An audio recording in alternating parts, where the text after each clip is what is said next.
Hey, what's going on, everybody? Sorry I haven't made a video in a little while. I actually got really sick. I had strep throat for like 2 weeks, and I had a really bad temperature, and it kind of sucked. But anyways, we're back. I'm going to try to make videos a lot more frequently now that I'm feeling better. And today I figured we'd switch it up and do a different type of video because it's just kind of what I was working on. I pretty much just put a backing track of like a lo-fi beat in the background, and I just kind of came up with this chord progression that I thought sounded really cool. So I figured today I'll show you how to make a lo-fi beat. I actually came from doing this. This is really like what I enjoyed doing prior to making videos like this. So that right there is, I honestly am so bad with chord names, but you can kind of just look at the fingering here and what I'm plucking. I'm pretty much plucking the A, the G, and the B string. This is basically like a C shape for an E chord, but I'm just taking that first finger off, or the second finger I guess, off the B string, and then I'm going up to this A major 7, and that's pretty much it, just those three chords, and this is how they sound together when they're plucked in Logic.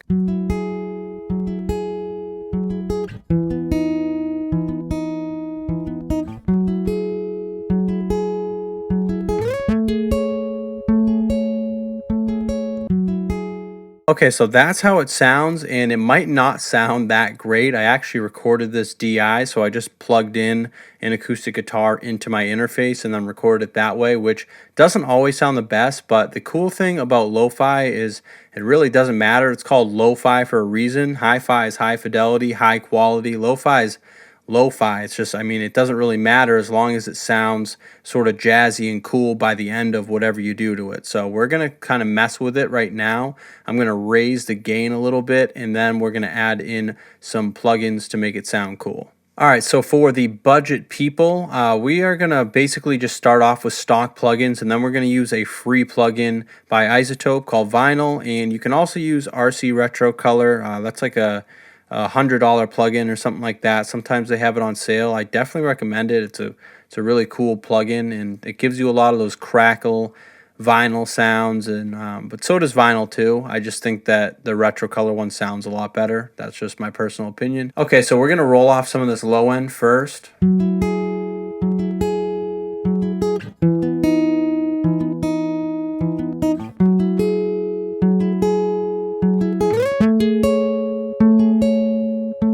And then we're also going to roll off some of the low end, and it's almost like you're going for a telephone vocal. I did make a video on that, but it's not quite. Like, you're not going to roll off all the way over here. You're just going to roll off maybe up until 12K, 10K, and see what sounds good.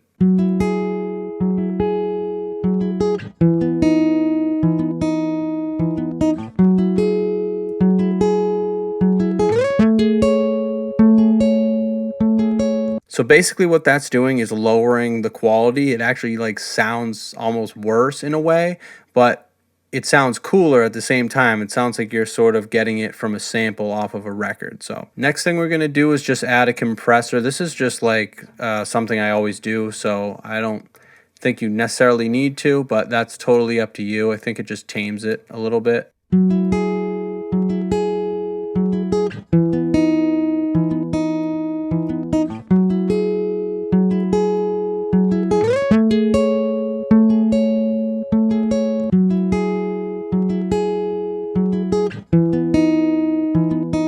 And I'm not going to make this a crazy long video about plugins and stuff like that, but I'm going to jump right into vinyl and show you what this does.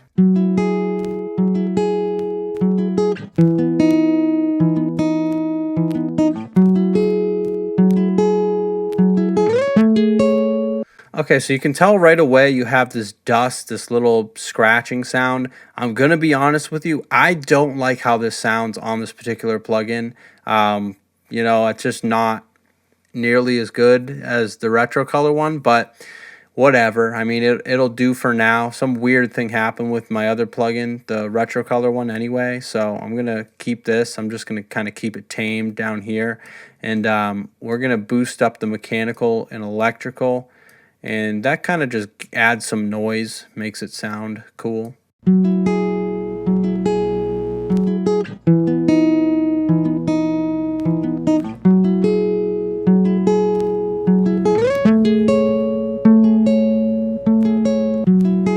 Okay, and this over here is really cool. I really do like this on this plugin. This is the warp, so essentially warp the notes that you're picking.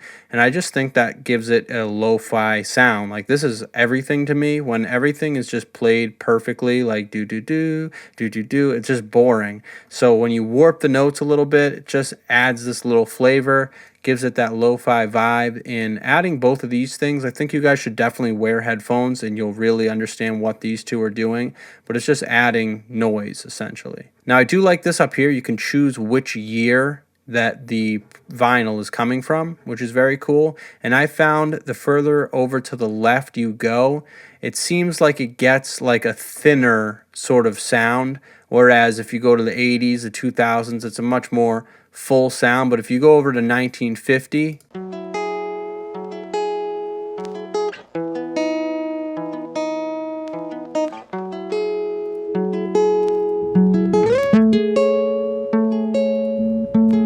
what you could potentially do is actually automate this, and let's see if we can do that so that we can actually have it be from the 50s in the beginning and then come into the 70s as time goes on. That'll give it a really cool sound and it'll create a big difference, especially when the beat comes in.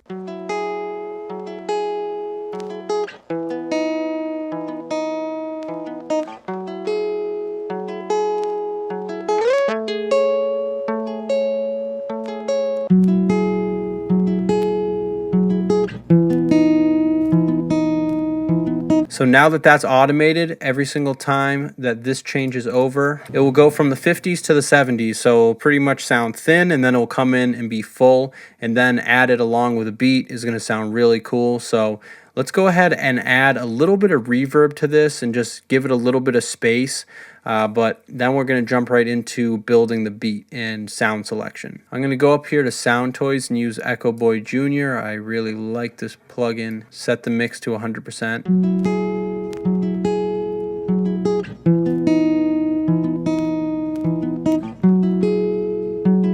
Okay, so what I did, since we only have one guitar, to make this interesting with the delay, I made it a ping pong so it kind of bounces back and forth between your left and right ear. Now I'd like to use the Dream Verb from Universal Audio because this is a really cool sounding reverb, and oh, it crashed my computer. We'll use a Waves plugin called IRL Full.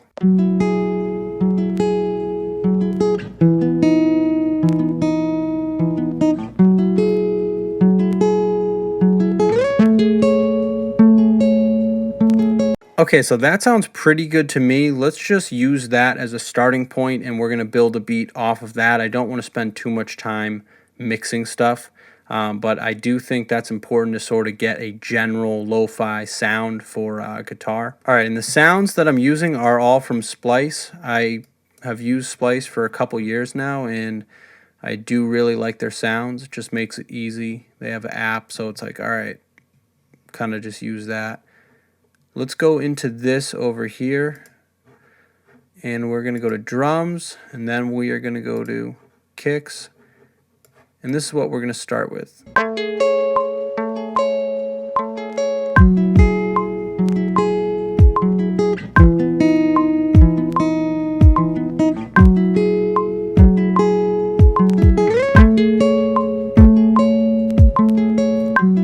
Alright, so a lot of times with the kicks on lo-fi, and you can hear it with the melody too, I'm actually not really quantizing them because it sounds good if it's a little bit sloppy and it sounds like there's this sort of stuttering forward movement, and that kind of is the lo-fi sound in terms of drums. So having your kicks stutter a little bit and the snare stutter a little bit is a good thing. Just delay them slightly. And also with the hi-hats, if you off-center them, that's just a tip for those three things. And then you can sort of layer it however you want.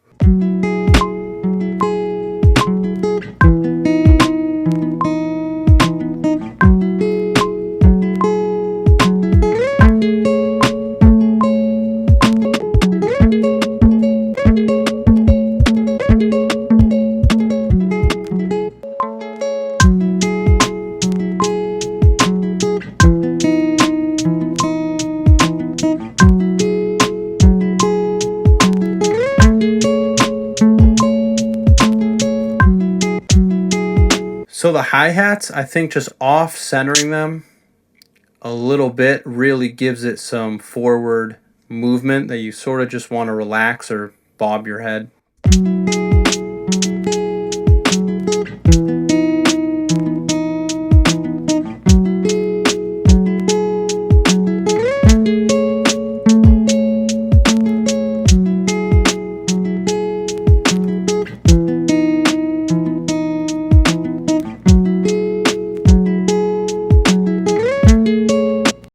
And then another little trick, I mean, it's not really a trick, but adding a hi-hat just on the snare is a really cool thing to do.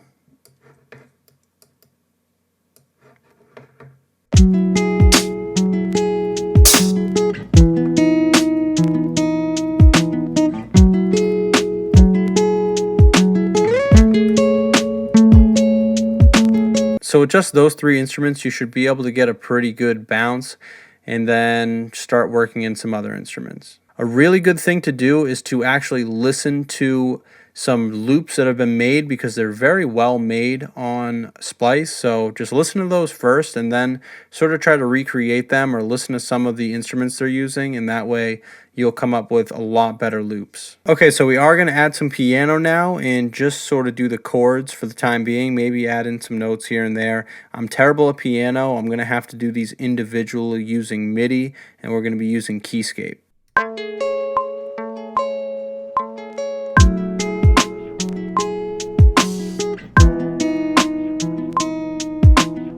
Just a little trick, once you get the chords in there, I do think it's important to play them in, even if you can't play individually, because that'll give you sort of like a more realistic sound.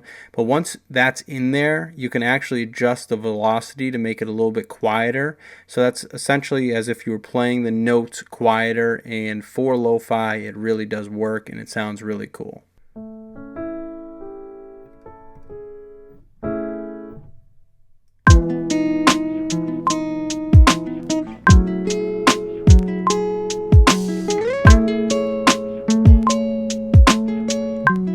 Okay, so obviously I did not play that the best, but with a little bit of doctoring here, you can adjust the velocity, and what a fraud you can become.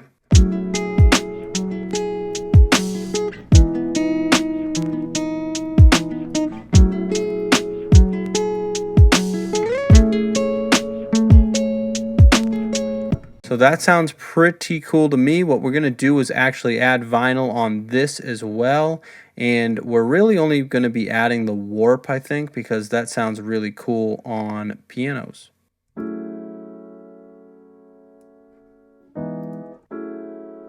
So Massive is really cool. This is by Native Instruments, and what we're going to do is use a sub bass from here, and we're going to follow the bass notes to create a little sub bass situation.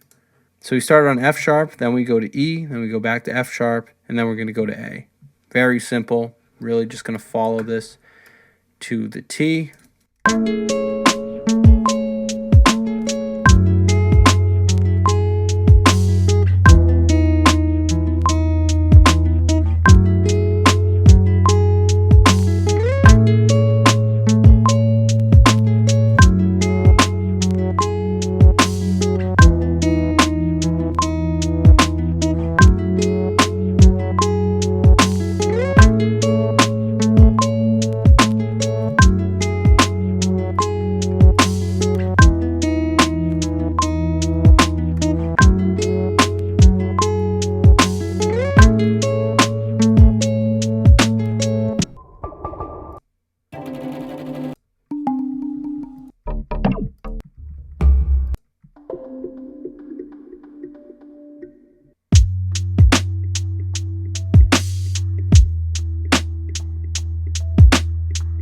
Okay, so the last thing I think I'll do is try to just add in like an acoustic guitar solo. Again, I do not have my electric guitar right now. What we can do is we can actually run this through a really cool plugin and see if we can plug it in through the interface and then come up with a really cool sort of solo type thing.